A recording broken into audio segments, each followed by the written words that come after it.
2026-14, please. Give me just a second, Commissioner. Sure. Trying to bring this up for you.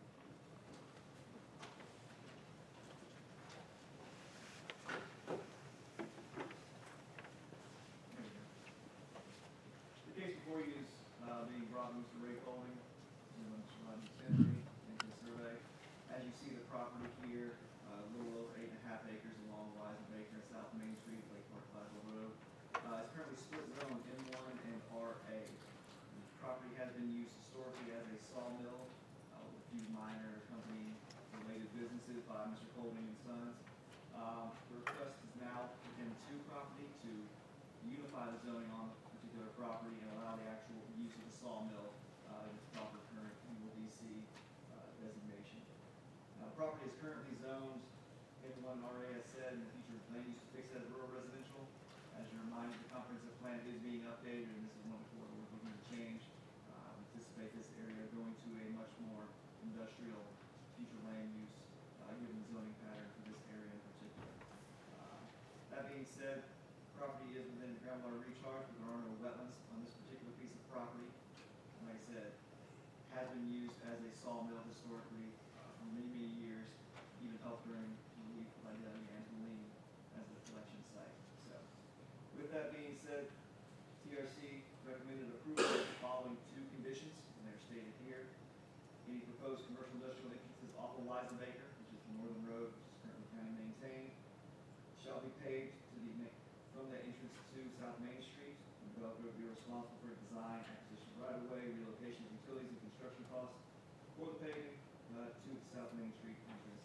And then no correctional facilities, transitional care facilities, and junk and salvage yards shall be allowed on the property if approved. Thank you, Eddie. Questions for staff? Any questions for staff? All right. Is there anyone here that would like to speak in favor of this case?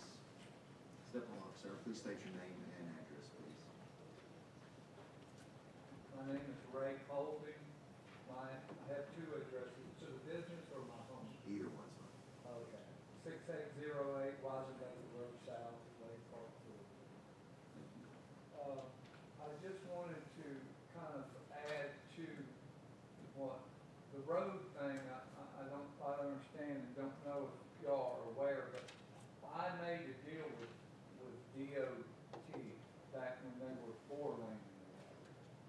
And I had to give up some land on the frontage, but I have 2 full-fledged semi-turn lanes off the highway. So the dirt road, we don't have to use. We got 2 lanes, one on the beginning of the property and one on the end of the property. So there's an in and an out, all semi-turn lanes. It's built into the road coming off from that road for our use. So, and we've been there 30 years. We bought our first piece right next to that, and it was a full-fledged mulch yard. And we were cutting wood then, 30 years ago. We were weeding out, the company was weeding out mulch out of making mulch. It was Southern Ground Cover was the company. And so I got the wood that we cut out of these loads of wood they were bringing in to make mulch. And so we progressively moved on with another big company after I had bought out, and we ascertained this piece of land. I brought in a company from Florida called Greenleaf that put it in a major bagging plant and all that next door to it. Okay. So we've been down there 30 years, like I said, and we're just running a little small, like, I don't know if y'all know like what a wood miser is or something. It's not no major sawmill, it's a small mill. It's a family owned. I got 3 sons that we're trying to get it where it shifts to them and not to me. I'm ready to retire. I'm not sure. And we filed this by suggestion from zoning. They said that, Ray, when you come here 30 years ago, things is changing, so you need to upgrade your zoning. And that one little piece that's agricultural, the way that come, and we just found out it was agricultural.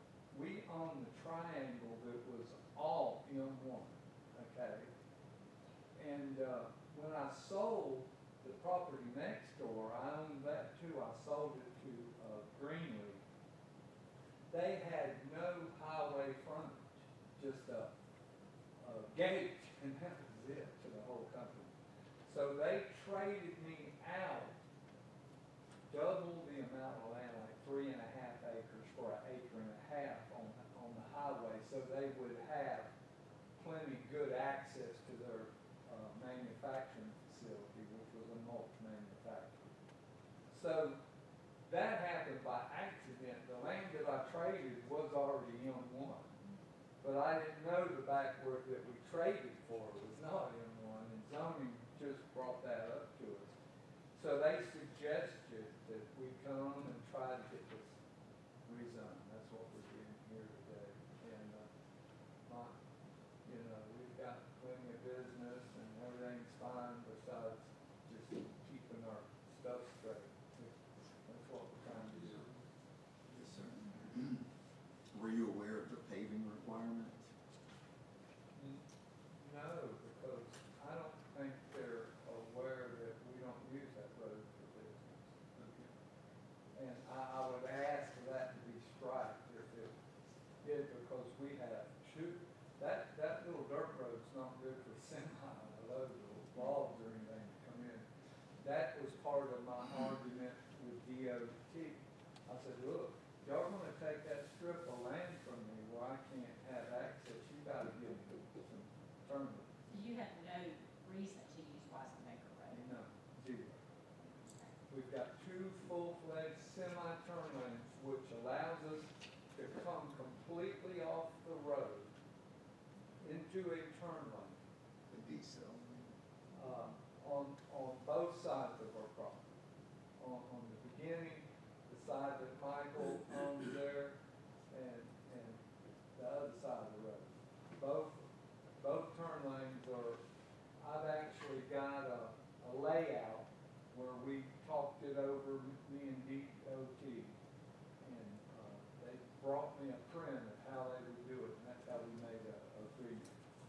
And I gave up like an acre of land or something, but they put in some really nice turn lanes, no need for the dirt road. And zoning did, just here recently, told me about that, and I said, look, we don't need no dirt road, we got two, 100-foot long or more semi-turn. So it's basically moved on. And so, and this is mainly for, I got, 3 boys in their 20s, and they can go at it. That's right. I got some other things I want to do as well. So I'm just trying to get all this cleared up so I'm going to help invest a little bit to get them off to a really good start. And that's what we're trying to do right now. Thank you. Thanks, sir. Any other questions? All right. Is there anyone else that would like to speak in favor of this case? There being none, is there anyone that would like to speak in opposition of this case? All right, there being none, we will close this case. JD, were you aware that there were 2 decel lanes there with 2 entrances? Yes, sir, staff was aware the condition was in case Mr. Colding or his sons at a later date sold the property and any addition or future tenant of the property decided to add an entrance off of Wisenbaker Road. We were aware of the 2 driveways and they are currently used, but this is future proofing the property. So if he has no intention to add an entrance off of Wisenbaker, then the condition still remains, but he's not required to pay. I see. Perfect. Thank you, JD. Any further questions for staff? Yes, sir. Sir, do you have a question? Yeah, can I ask you on that? So if we close that off where there was no entrance, then we wouldn't be required to pay. That's correct. It's You're not basically saying- required. You're not required to do it now. There's no requirement for you to add that road. That's it. We don't want it. We got to find. Yeah, so there's no requirement for it. Unless you start utilizing that entrance, you We're not. will not have to pay the road. We're not doing it. Perfect. All right, we'll entertain a motion. Mr. Chairman, for case REZ 2026-14.